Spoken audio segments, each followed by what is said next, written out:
Hey everyone, in this tutorial we're going to be talking about how to realize figured bass. Realizing a figured bass is a time-honored tool of common practice era theory teaching. It teaches us a few things. It contextualizes some of the musical examples that we might see, particularly if we're a keyboard player or a conductor.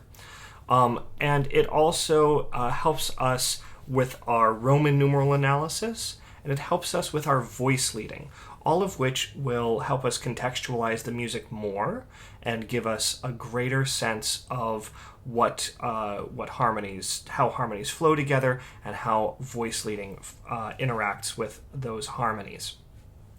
Right now, we are going to be working with root position chords and chords in first inversion. Our previous tutorials walked us through how to voice lead chords that were in root position, and those were sort of a soft entrance to working with figured bass. And the reason for that is figured bass utilizes some symbols as musical shorthand, musical abbreviation. So this is simply a method of musical shorthand that would have been used from the Baroque era and throughout much of the common practice era, particularly for organists and keyboard musicians.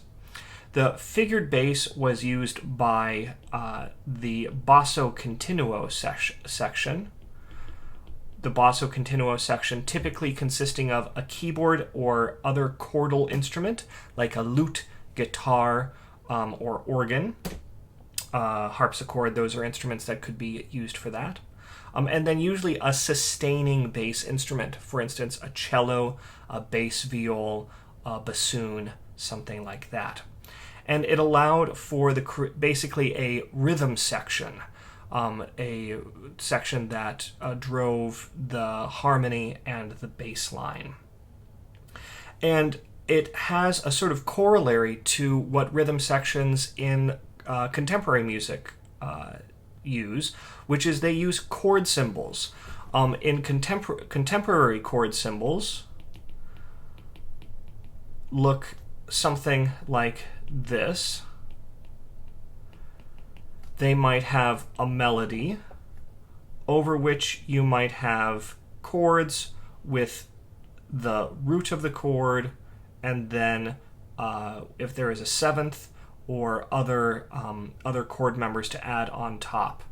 So we could have chord symbols that look something like that. For figured bass writing and analysis, we don't have a upper melody with chord symbols. We have a bass line, and we have figures. So these numbers below and even these accidentals are going to be referred to as figures. Simply another way of saying stuff that's written below, numbers and accidentals and things like that. Things that are written underneath the bass line and are going to help us flesh that bass line out. So these figures are going to tell us what notes we are going to write above the bass line, what notes we are going to put up there. For right now, we are only going to concern ourselves with 3 types of figures. We will add more as we go on.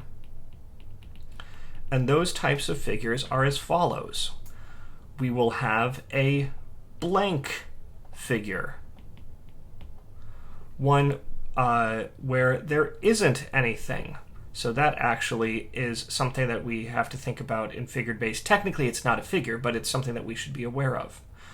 We will have the 6, like we have here, and then we will have an accidental. So those are the 3 types of figures that we are going to see. Our blank figures are simply root position harmonies. Our 6 figures are going to be first inversion harmonies. And our accidentals are going to be applied to the third of the chord, or the third above the bass. So these are the types of figures that we're working with right now. The blank, the 6, and the accidental. And from this, we'll be able to create harmonic progressions. Now, one quick note. What we'll see here, the blank figure is actually in some way sort of an abbreviation, just like the 6 is an abbreviation and the accidental is an abbreviation. What the blank figure is leaving out is a 5 and a 3. What the 6 is leaving out is a 3, and what the sharp is leaving out is a 3 as well. Because this is musical shorthand, we will often see that 5s and 3s are left out. And let's talk about why that is. When we take a look at this root position chord, we're going to first imagine the pitches that are above it. So I'm going to stay in green here as a way to sort of, this is our imaginary color. So our root position chord would have these 3 pitches in it. If E is the root, G is the third, and B is the 5th. Root, third, and 5th. Root position chords happen very often. And what figured bass is essentially doing is saying, what intervals above the bass do we need? Well, we need a third above the bass, and indeed we have that. And we need a 5th above the bass, and we have that too. And that's essentially what figured bass is all about, telling us what intervals above the bass we should play. However, because root position chords happen so frequently, it is actually tedious to continue to write out that third and the 5th all the time.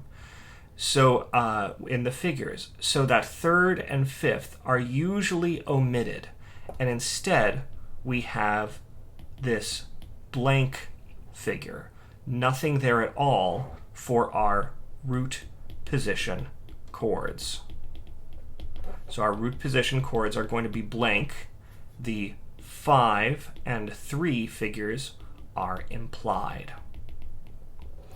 Likewise, over here, we have our 6 chord. What is being implied here is that we want a 6th above the bass. That's implied by that 6 chord. And we want a third above the bass. And that's implied by that 3. So these figures will tell us what we want above the bass. Though you will sometimes see in some styles of figured bass, you might see this 3 written. Most of the time, again, because this is shorthand, that 3 is omitted. And instead, we just have this 6 for our first inversion chords. So our first inversion chords are going to have that 6 there. Then if we go over here and take a look at this, take a look at where the sharp is, we know this is a root position chord. There are no other figures there other than the sharp. So if we were to build that chord, if we were to imagine our pitches above it, we would have B, D, and F sharp. Now we are in the context of E minor here. We start on an E, we end on a B, and we have some D sharps present. So in E minor, this D sharp is our leading tone, and we will want to raise that in the minor mode.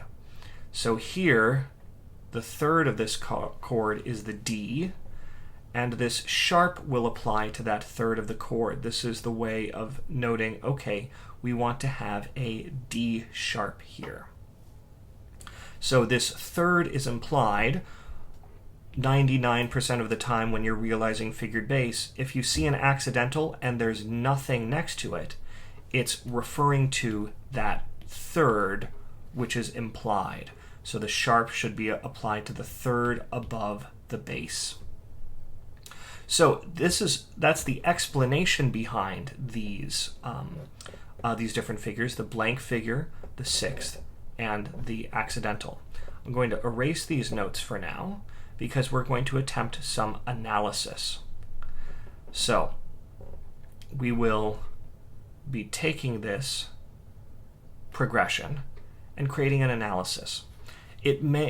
What I like to do first, particularly if it is a progression that is tricky, or if I'm imagining that I'm encountering this for the first time, is the first step that I will do is find the key, and then I will create an analysis. Different people will have different strategies, and that's absolutely fine. But for right now, creating the analysis first, I think will be a good step, and we'll see why. So we already determined that we are in E minor here. So if we go along, we see that we have this root position chord, a root position with an E as the root. So we can go ahead and say, well, that's going to be a 1 chord. We can go to our next chord and say, here is a G in the bass. It is a first inversion chord. And we can build a first inversion chord where G is that third. Well, the chord where G is the third is a 1/6. And I'm going to write it out like this. There are some folks that will just write the Roman numeral next to the figure. I'm going to encourage you to not do that because eventually it gets us into some messy issues when we get to more complex figures. So I would write the analysis underneath the figure. Now we come over here. We have an A, and we see that we have a 6. So we know that this is a first inversion chord. That means the A is the third of the chord. So we can construct and say what chord has A as the third, and we can build a fifth above. We can build the fifth of the chord above and the root of the chord below. Here we see that F sharp is the root. So the pitches that we would use would be those, A, C, and F sharp. And so we know with F sharp as the root that this must be a 2 diminished chord, a 2 diminished 6. We come along here, we see that the figures underneath the space are blank. Therefore, this F sharp must be the root. So, if F sharp is the root, that means it is a 2 diminished. We continue onward, and we see this B major chord that we were analyzing before. We already know that it's in root position. Because there are no numbers here, there is just the sharp. We know that it's in root position. The sharp is going to now apply to the third, which we already analyzed. And we can now say with certainty that this is our 5 chord. We come over here to our next chord, and we see that it is a first inversion chord. So we will figure out of what chord is D sharp the third. So we have D sharp. We can add a third above and below, and we see that this is the fifth, the D sharp was the third, and the B was the root. So there is our 5 chord in first inversion. I'm going to go ahead and erase some of these notes. And we continue ever onwards, just a couple more chords to look at. We have no figures here, there are no numbers, so we know that it's in root position. We have 1, and we have, following that, a chord in first inversion. We know that because there's a 6. Of what chord is C the third then. If this is a first inversion chord, that means the C is the third. So we can add some notes above and below. We can see that, that this would be a 4 chord because we have an A in the bass. Now a small edit, I'm going to go ahead and cheat, and I had forgotten to put a sharp in there. And that's going to be important because, first of all, we're going to look at this. We look at this figure. We see that there are no numbers. No numbers equals root position. We see that there are no numbers, so we know it's in root position. We know that the third above needs to be sharped. We know that the sharp is implying that it refers to the third of the chord, which is just implied. And we can construct that. B, D sharp, F sharp. And since it's a root position chord and that D sharp makes it major, we know that we have a 5 chord. So there is our analysis, and that's a great first step because it's going to help us as we voice lead, because it's going to help define our pitches for us. The next step that we can do that I recommend is if we create our pitch catalogs for each of these. And we've already started to do that. Now we can do this mentally if we're used to working with chords. If we're not used to working with chords, then it may be helpful to write it out for now. We've already started to write it out here, but we're going to have to clear that space up for our voice leading. So we can just make some notes down here that our 1 chord is E, G, and B, and that carries through to our 1/6 chord. And I'm going to go ahead and erase. Then we go over here, we have our 2 diminished chords, and we know that these are F sharp, A, and C, and those continue through the measure. I'm going to go ahead and erase our notes up there. And we come over here to our measure of 5. We know that this needs to have B, D sharp, and F sharp. We had already determined that. And I'm going to go ahead and erase this. Lastly, we come back over here to our 1 chord. This should have an E, a G, and a B. And our 4/6 chord should have an A, a C, and an E. Our 5 chord, a B, a D sharp, and an F sharp. So, by having our Roman numerals first, that helps us know what pitches we need, and it helps keep us on track as we begin to realize this. Now, when we begin to voice lead progressions that involve first inversion chords, we'll still be able to use some of the same guidelines that we used for voice leading our chords in root position.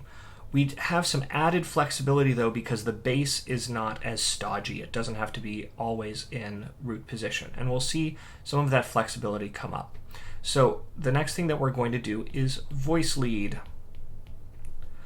So our first step is going to be to, let us use blue. Our first step is going to be to voice lead these chords. I'm going to give myself some room and begin with some open position chords.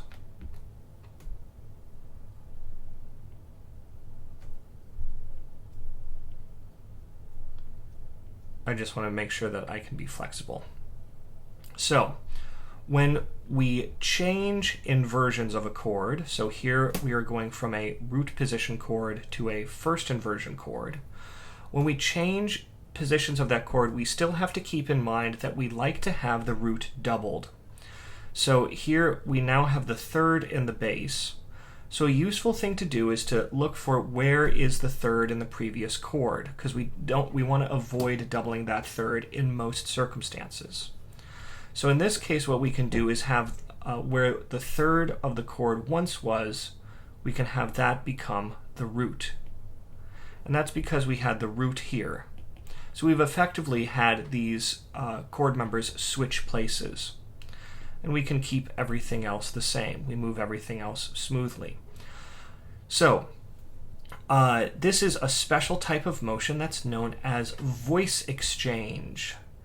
Here we've had the root of the chord appear in the bass, and now it appears in the soprano in the next chord.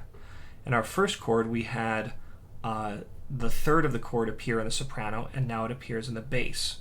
We will often see this indicated with this X, with the pitches circled and this X appearing. And you can write voice exchange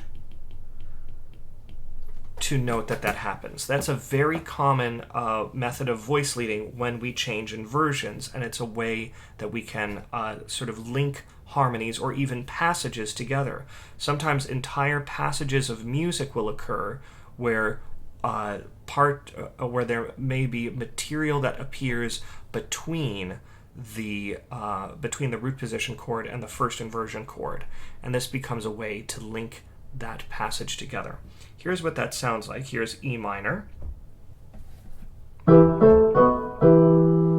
And here is what that progression sounds like with the voice exchange. We still have doubled roots. It's just that we have avoided the double thirds, the bass and the soprano switching places. Now, we continue onwards, and we need to have F sharp, A, and C. So let's see what we can do here. I'm going to move, so we are moving 1 to 2. We are moving, the root motion is up by step, so a good strategy might be to have some elements, to have as many elements as possible move downwards downwards, since the root motion of the bass is moving upwards. So let's see what happens if we move things downwards. The B going down to the A, the E going down to the C, and the E going down to the C. Well, in this case, we ended up with some parallel octaves. So that doesn't necessarily 100% work. Those two E's moving down to the C. And my piano expressed its displeasure at that. So we want to avoid those parallel octaves. So let's find something else for one of those E's to do. So instead of moving this tenor E down, perhaps we could have it move up to the F sharp. Then we'd have our root, because our root was also missing from this chord. So we can fill the rest of this in. We can check to make sure that we have our F sharp, we have our A, and we have our C. Now one thing here is we actually have two A's. And is that okay? Well, actually in a diminished triad, that is okay. That's perfectly fine, and in fact we like that. So that's a good thing to have. So as we move onwards, we now move to a root position to diminished chord. So here we could have, we have a couple of options. Before, we had a voice exchange between the roots and the thirds when we changed inversions. If we were to do that, if we were to have our F sharp move to an A, that would first, one option would be to have it move very, very high, and another option would be for it to move very, very low. And that is, neither of those seems like a great idea. If we jumped down to this A, we'd actually run into some issues when we moved to this next chord. So I think that we will avoid that now. And if we left up to the A, things would get quite high very quickly for those poor tenors. So I think for right now what we may actually do is just keep that F sharp there. So doubling the third is of course preferable, but we do see instances where the root is doubled. So here we have the root doubled, and that's okay. So here is what that sounds like, that two diminished chord, going from first inversion to root position, and just keeping the upper voices the same. Now, here is our next harmony. We want here a B, a D sharp, and an F sharp. So let's see what we can do. We can keep the F sharp in exactly the same place. We could move the A up to a B, and we could move the C up to a D sharp. That could be one option. Remember, we want that third above the bass, and even though this is an octave and a third, we are still thinking of it as the third of the chord. Wherever it might be in the musical texture should be sharped, so that D is going to be raised. Now the issue here, as you may have caught, is that we are moving from a C natural up to a D sharp. So here we have an augmented second. So we need to avoid doing that. So instead of moving that C up to the D sharp, let's try moving things downwards. Let's go in contrary motion to the bass. So instead of moving all those elements upwards, let's start with the top. We'll start with the problem note and fix that first. So our C will move down to a B. Then let's try moving the A down. Well, the next chord member that it can go to is an F sharp. And then we can move the F sharp down, and the next chord member that it would go to is our D sharp. There we go. No voice leading issues. We have a complete chord. You may note that the alto has arrived where the tenor was before. That is not an issue. If the alto had leapt, let's say, to an E or lower, or let's say a D sharp, that would actually be on the chord.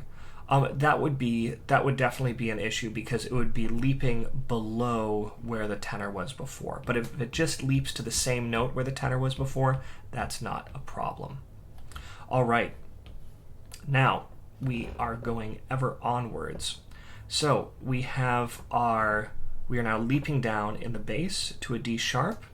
So we want to make sure that we don't double that third. This means that if our root and the fifth can actually stay in the same place, we don't need to move those. We are just concerned with this third, because if we keep this third there, we double it, and that's going to be especially deadly when we are dealing with the 5 chord, which wants to resolve up, in which case the leading tone wants to resolve up to scale degree 1. So we want to avoid doubling that third. So instead, we can have that third go down to the root. Again, this is fine. It has leapt to where the bass was before, and that's okay. So we now have this progression where the D sharp leaps down to the B. And you may note that we have again another voice exchange. It's a little bit... It looks a little weird this time. It doesn't look like that cross version that we saw before, and that's just because of the way the voicing is. But the bass had the root, now the tenor has the root. Before the tenor had the third, and now the bass has the third.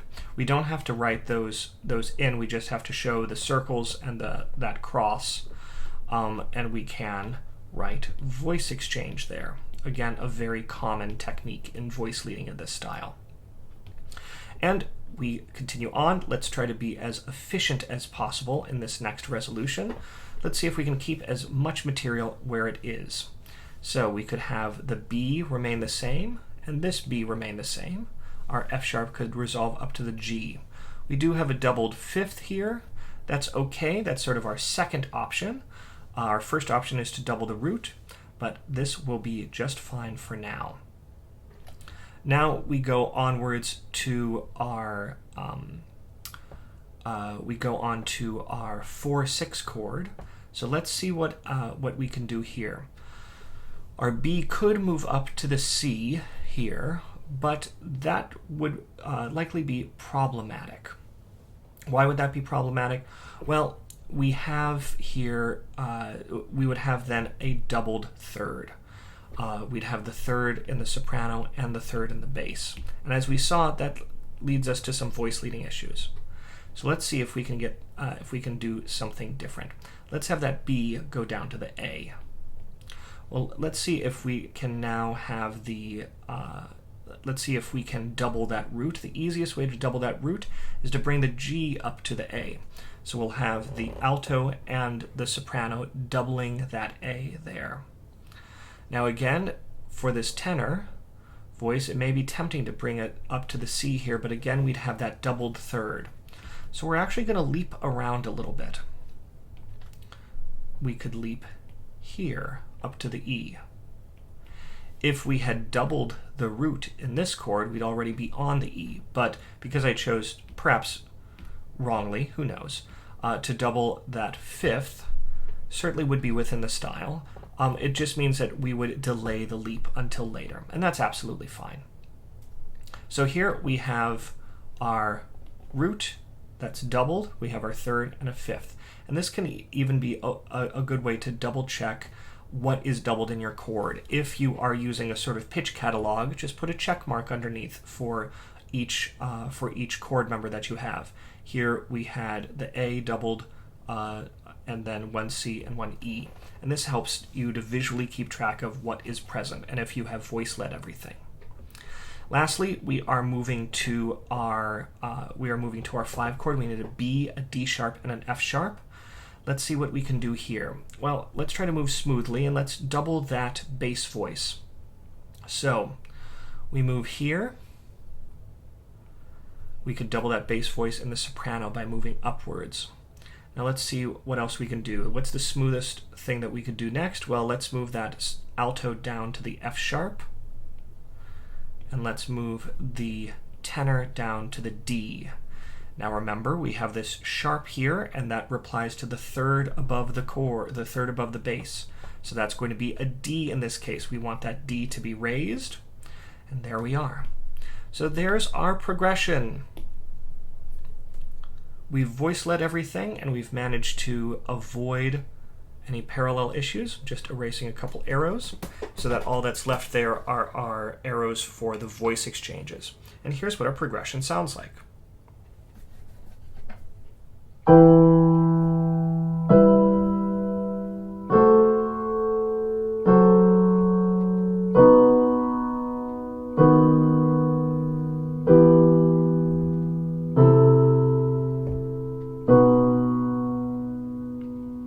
And the last thing to do would be to analyze the cadence.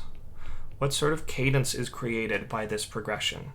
And in this case, we end on a 5 chord, so we know that this would be a half cadence. And we're actually in a very special case of the half cadence, a special case that occurs mostly in the minor mode. Take a look at those last 2 chords, the 4-6 going to the 5. When we have a 4-6 going to 5, as well as a few other cases, but this is the most common case, this is known as a Phrygian half cadence. It's known as a Phrygian half cadence because that half step motion in the bass mimics the Phrygian mode that would have been used in the medieval and Renaissance eras, and that mode would have started with a half step.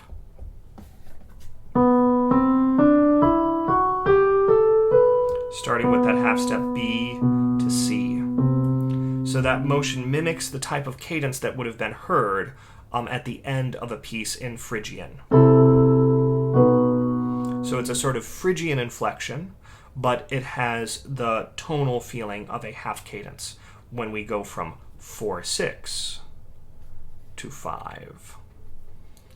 So one last time, here is our 1 to 1-6, 2 diminished 6 to 2 diminished, 5 to 5-6, 1, 4-6, and then our Phrygian half cadence.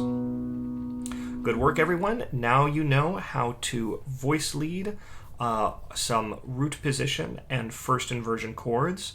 Mostly, we're looking out for the same sorts of rules. We're having to be a little bit more creative here and there and watch out for a variety of different issues. And that means that sometimes we have to go back and correct some things, as we did here. And that's absolutely fine and part of getting used to working within this idiom. We've seen that we're working now with 3 different types of figures. And those figures are going to be blanks, sixes, and accidentals. Our blanks imply root position chords, our sixes imply first inversion chords, and our accidentals will be applied to the third of the chord, and they don't count as a number. So if it is just an accidental, it will be a root position chord. If it's an accidental next to a number, it will apply to that number. And in this case, in the cases that we've seen, the accidental is actually just next to an invisible 3. Keep up the good work, and happy voice leading.